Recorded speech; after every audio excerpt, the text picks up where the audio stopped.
So today we're kind of peeling back the layers of history, yeah. But we're doing it with a guide, someone with a really profound way of looking at the past. Yeah, Dan Carlin. And his ideas, they might really shift how you see the world, maybe even yourself. Exactly. Like, have you ever stopped to think that what seems like solid history, hard history, even really recent stuff, might just be, well, layers of myth?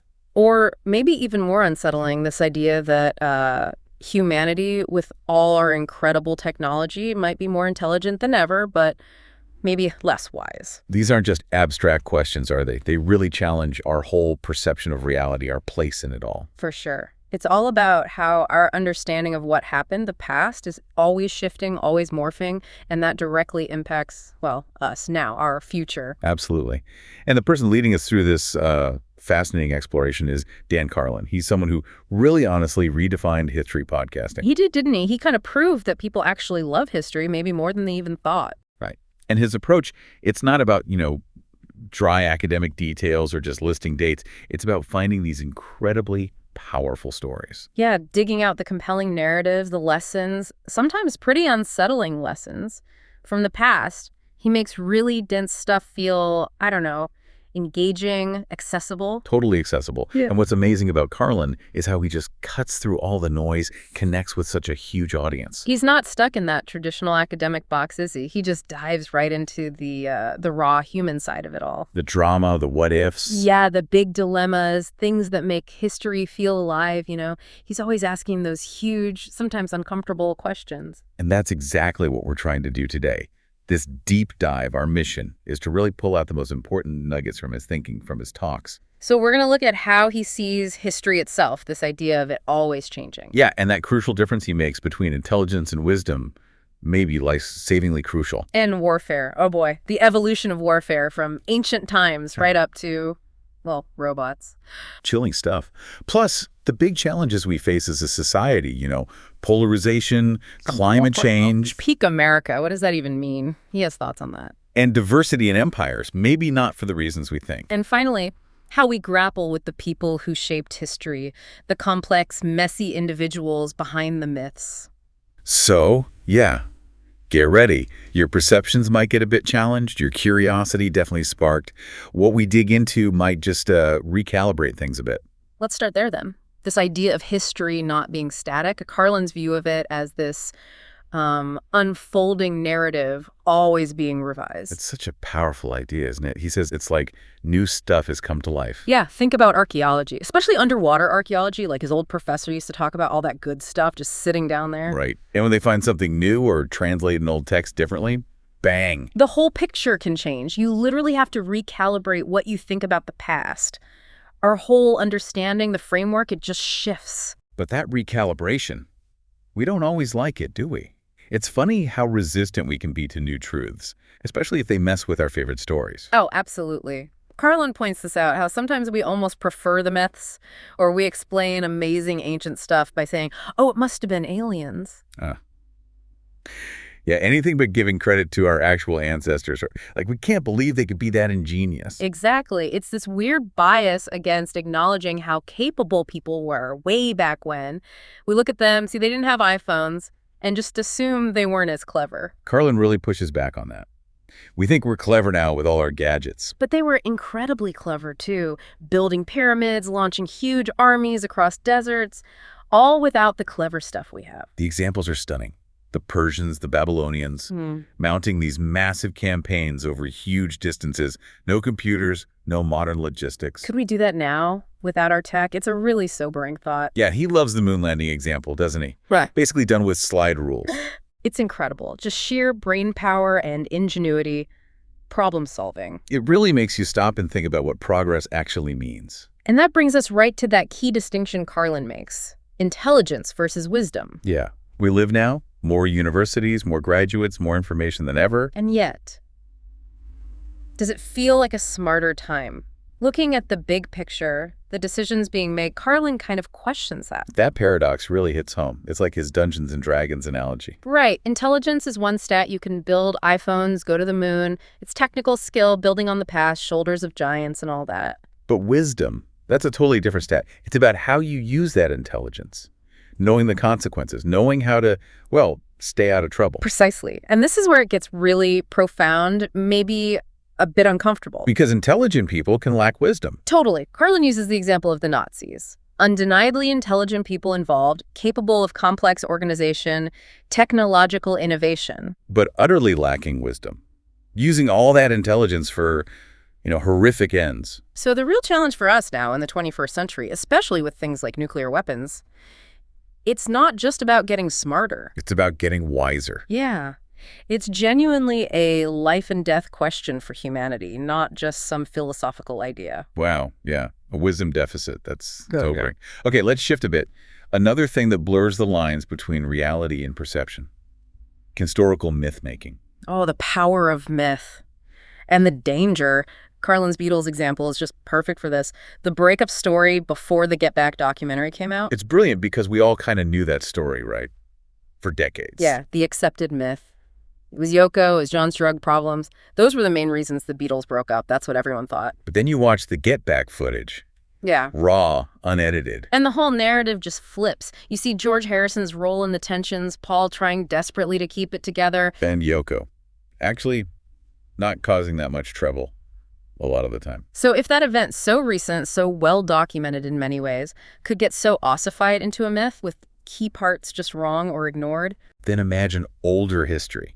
History where the sources are few, or biased, or just gone. Exactly. How much of what we think of as solid fact is really just, as Carlin puts it, somebody's disparagement of their enemy or mischaracterization of how a thing went down?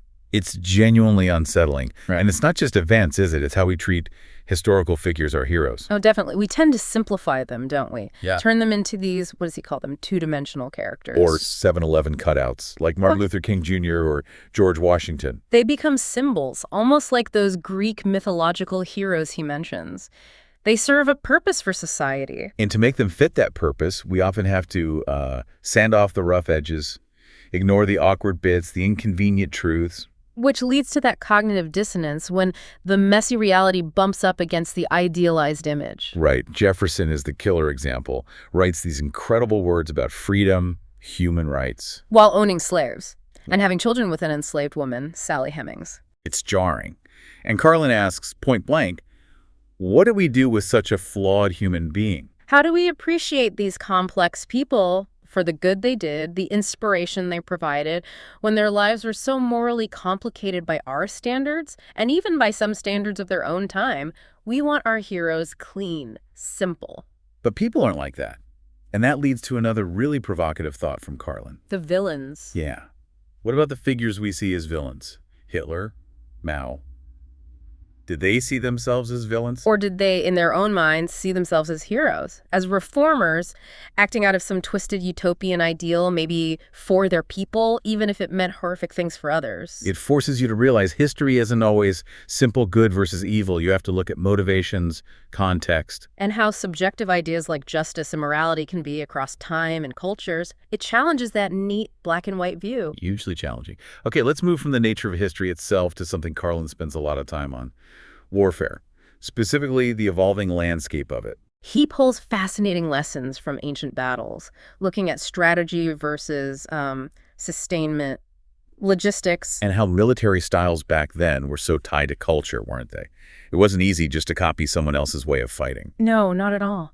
Think of Alexander the Great's phalanx, that dense block of infantry, spears bristling. It was a product of Greek society and warfare.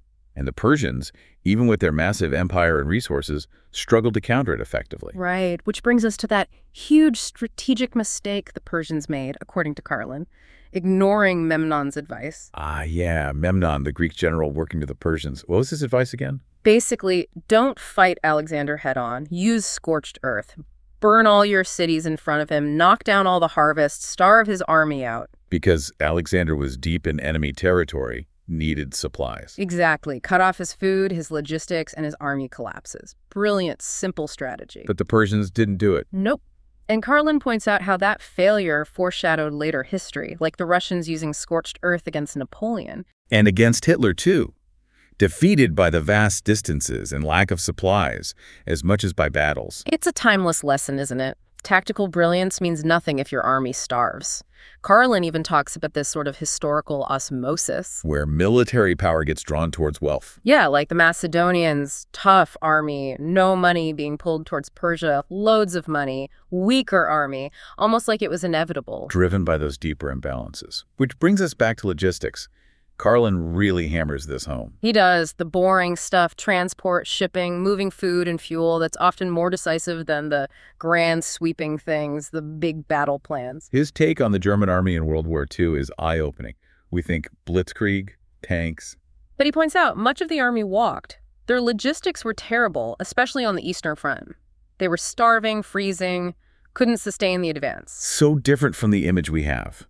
And completely different, he says, from the German army in World War I, which was logistically much more sound. It really reframes how you see that war. And the Axis powers overall just massively underestimated American industrial power. The sheer production numbers he quotes are just staggering. 18,000 bombers of one type. Mind-boggling. It underlines his point. WWII was fundamentally a war of materials, logistics, and energy. And the Axis just couldn't compete in that arena. They were woefully provided for. And the irony for Japan, going to war largely for resources, like oil. And then losing, partly could be they couldn't protect the supply lines to get those resources back home. Yeah, a tragic, self-defeating cycle. Just incredible. Okay, so from WWII logistics, let's jump way forward, to the dawn of robot warfare. This isn't sci-fi anymore, is it? Not at all. It's here, or arriving very quickly. And Carlin points out the challenges. Even the U.S. military, with its incredible logistics, 89% logistics, he says, able to drop water pallets in the Sahara, is vulnerable to asymmetrical stuff now,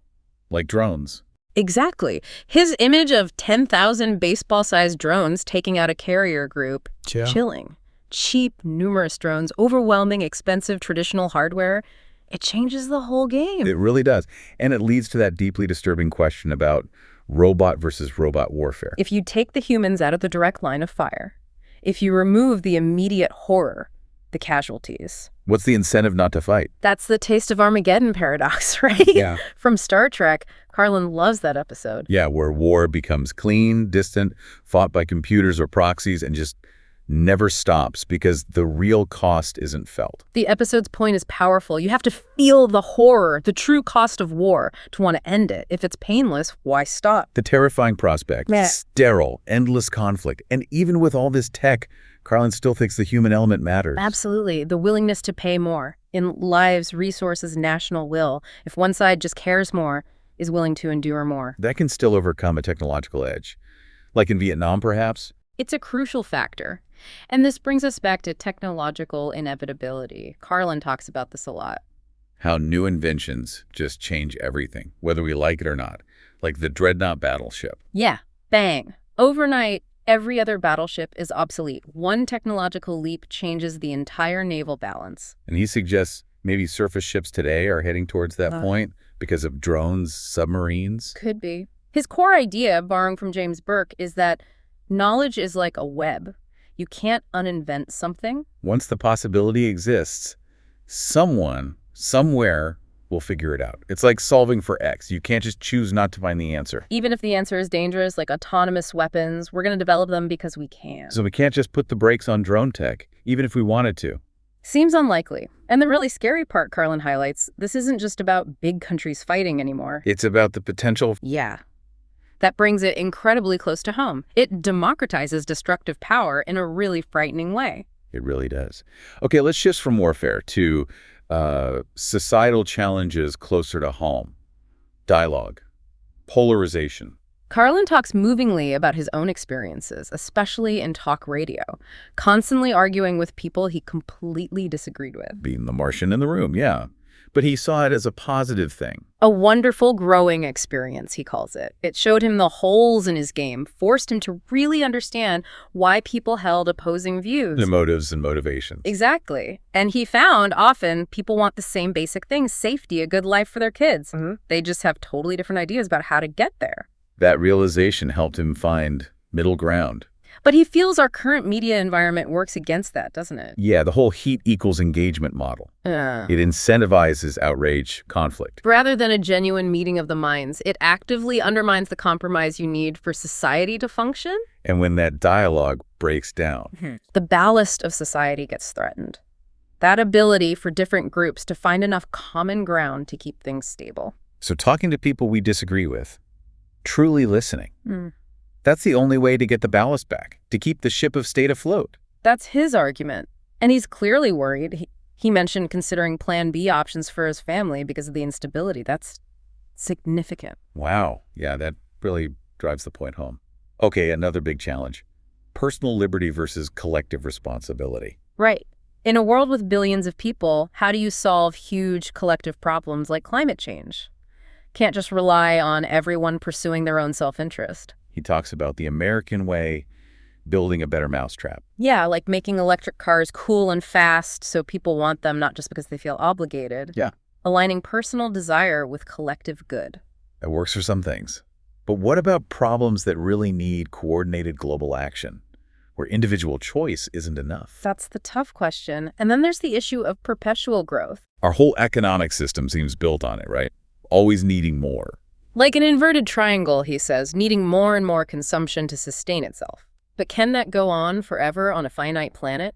Will we eventually run into parallel lines with reality? An unsustainable path. Potentially. But on a more hopeful note, Carlin also sees crises as potential catalysts for change. Right, like COVID-19. Yeah. Terrible as it was. It showed something surprising, how quickly the planet started to recover when human activity paused. Fish stocks bouncing back, air clearing. It made him feel maybe things are easier to fix than you think, that the Earth is more resilient, more generative. Yeah, and that connects to his broader point. What feels like the end of the world can actually create an opportunity for reform. He uses Watergate as an example. Exactly, a huge crisis of trust in government. But it led to real changes, like the Church and Pike committees investigating the CIA, bringing things into the open. So sometimes you need the termites to be visible, the guardrails to be broken before you actually fix your house. Crisis forces uncomfortable, but necessary reform. Okay, let's talk about peak America. It's a concept Carlin explores, but he finds it tricky. Yeah, he pushes back against the idea of one single perfect era. Because who was it perfect for? Right. Idealizing the Eisenhower years, for example, ignores that life wasn't great for everyone back then, minorities, women. Exactly.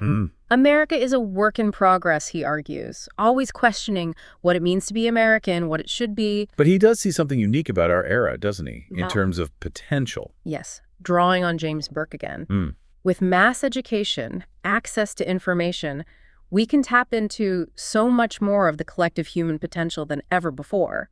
Think of all the brilliant minds in the past who never got a chance, who were stuck doing manual labor. A pest on a farm who could have been one of the brains to cure cancer. Now more of that potential is unleashed. So in that sense, maybe this is a peak, potential-wise. Perhaps. But then Carlin identifies that huge dividing line in history, 1945. The nuclear game changer. He calls it a clean break, a BC and an AD for humanity. Because it changed everything. The power balance, war itself. Even the U.S. Constitution, he argues, the president's power versus Congress's power to declare war, almost obsolete when one person can trigger global annihilation in minutes. It changed international relations, the very nature of conflict. Bertrand Russell's warning. Yeah, that humanity must not live the way you've always lived. The old rules just don't apply when you have planet-killing weapons. And the consequences now are truly global. A nuclear war affects everyone, even tribes who've never seen outsiders. It forces a global perspective on survival.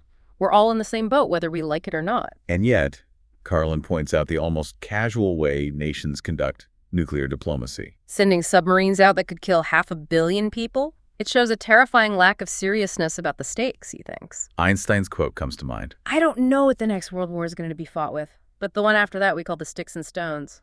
Chilling. Carlin uses the rebuilding of German cities after WWII as a metaphor too, doesn't he? Yeah. All that history, culture, architecture, wiped out in just a few years of conventional bombing. Imagine what nuclear war would do. An unimaginable loss. Truly unimaginable. Okay, let's shift one last time to diversity. Carlin has a really interesting take on diversity in empires. He sees it as almost inevitable in any giant place. Yeah. India, Russia, China, the U.S., diversity is just baked in.